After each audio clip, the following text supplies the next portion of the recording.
Here's one more variable. Non-price factor shift in the demand curve.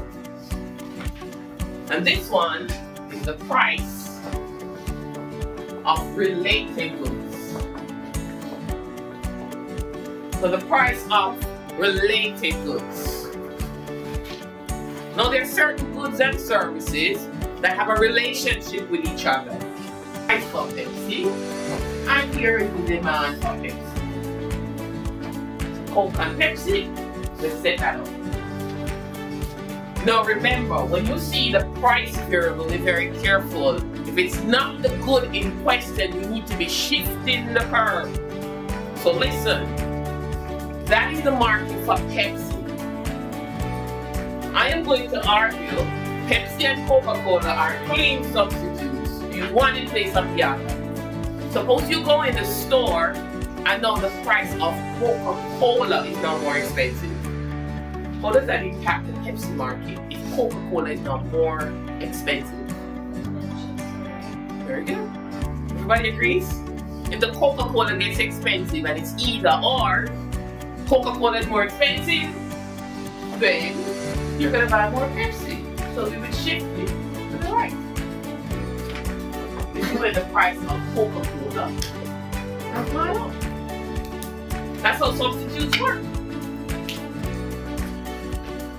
If you're going to be opening your own business, and you have a competitor who is considered, and I'll show you later on how we can calculate if something is a substitute, and you have a competitor who's considered a substitute, it's your job to watch their pricing. You might be going, why am I watching their pricing? Because if they're substitutes, the change in their price impacts your demand, which means they can have an impact on your profitability. In terms of strategy, part of your job is to figure out how other variables impact the demand for your good. And I'm saying if a good is a substitute, you need to be careful overall in terms of how they price their good. Because if they lower their price, in this example, Coca-Cola is now cheaper, how does that impact the demand for Pepsi? It's going to go to the left. If Coca-Cola is cheaper, I'm going to buy the Coca-Cola, which means I'm not going to be buying as much Pepsi. So it will go to the left.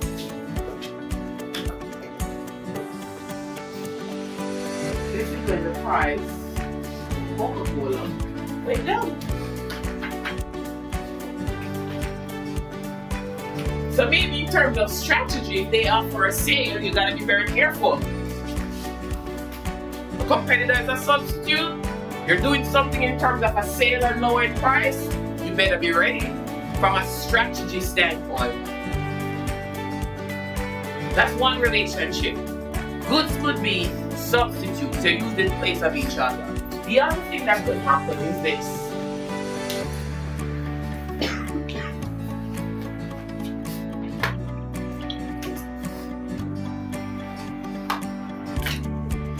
Could be substitutes. Okay, let me just call it example 2. It's still under related goods. So they could be substitutes or they could be what we call complements. They could be substitutes or they're complements. Now complements are goods that are used together. The complements, always use them together. That's the idea behind complements. Gotta use them together. That's how they work. You use one without the other. Can you give me some examples? Milk and cereal, I'll take that. So really sometimes I get a little game of put in the water. Yeah? Peanut butter and jelly, that's a very classic American example. I don't get it, trying to get it, but I agree, those are compliments. Hot dog buns and hot dogs. Absolutely. Hot dog buns and hot dogs, I agree, those are compliments. Anything else? You always put them together? I'll take that for now in terms of being complement. The computer software, the Xbox console and the actual game. You don't buy a game if you don't have the console. What are you going to do with it? The cars and the tires on your car, those are complements. You always use them together. Now let's use peanut butter and jelly example. I'm still trying to figure this out. Here's the market for peanut butter. Which means this is the price of peanut butter. And this is your demand for peanut butter. Notice the consistency. Peanut butter. The price of a related good. We're arguing peanut butter and jelly, they are complements. You always use them together. There's always some student that says, oh, you want to use a banana. Forget that. Right? You always use them together. What we're going to argue is the price of jelly has now gone up. Jelly is now more expensive. How does that impact the peanut butter market? Everybody agrees? If the jelly gets expensive, think about it, if the jelly is expensive, then you're going to buy less jelly. If the jelly gets expensive, do you agree that you're going to drop your quantity demanded of jelly? You're going to buy less of it? Yeah? Now, if you buy less jelly, you always use peanut butter and jelly together. Wouldn't that translate into you needing less peanut butter? No, that's why you buy Same amount of what? jelly. Why? No, like you buy the same amount of jelly and peanut butter. So if you used to buy 10 jelly, now you buy 8, you also buy 8 peanut butter. Same cost. It goes down. That's the point. So don't say the same because we need to have a shift. So if it is that the price of jelly goes up, the peanut butter is going to shift to the left. So you buy less. This is in the price of jelly. Goes up. Yeah? What about if the jelly gets cheaper? It's gonna go to the right. If the jelly is cheap, you're gonna have a whole bunch of jelly. You're gonna buy more. If you buy more jelly, then you're gonna need more peanut butter. So this, if you're selling goods and services, you, the person selling goods and services that are considered complements, you gotta watch the pricing of both. You have to be very careful. From a strategy perspective, it might even make sense to offer one thing for free so that you can have increased sales on the other.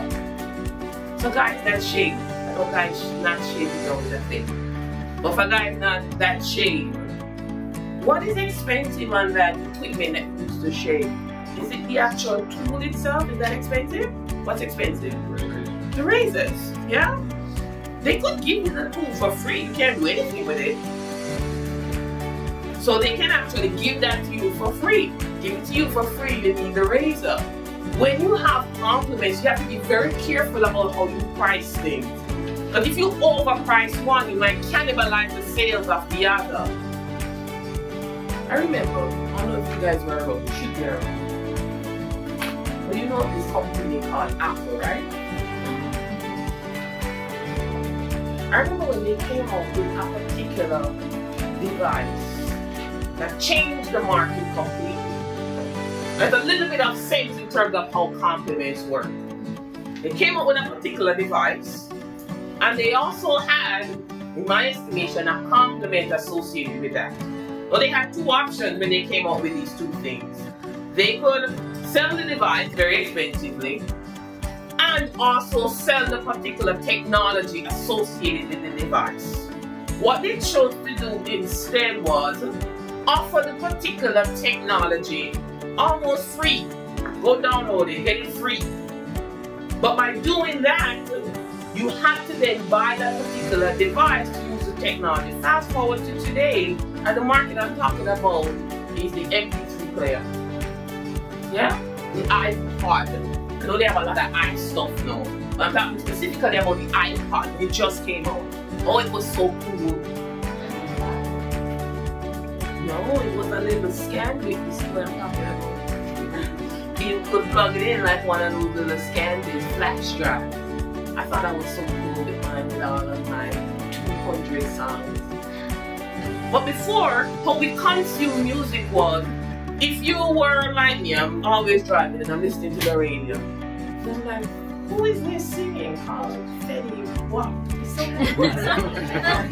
And I'm driving along. I say, you know what, I want to hear more because this stuff is really entertaining. Now before, how we consume music was, we would have to go buy the CD or the entire album for this individual with 25 songs in one song that we're kind of bought into on the freeway.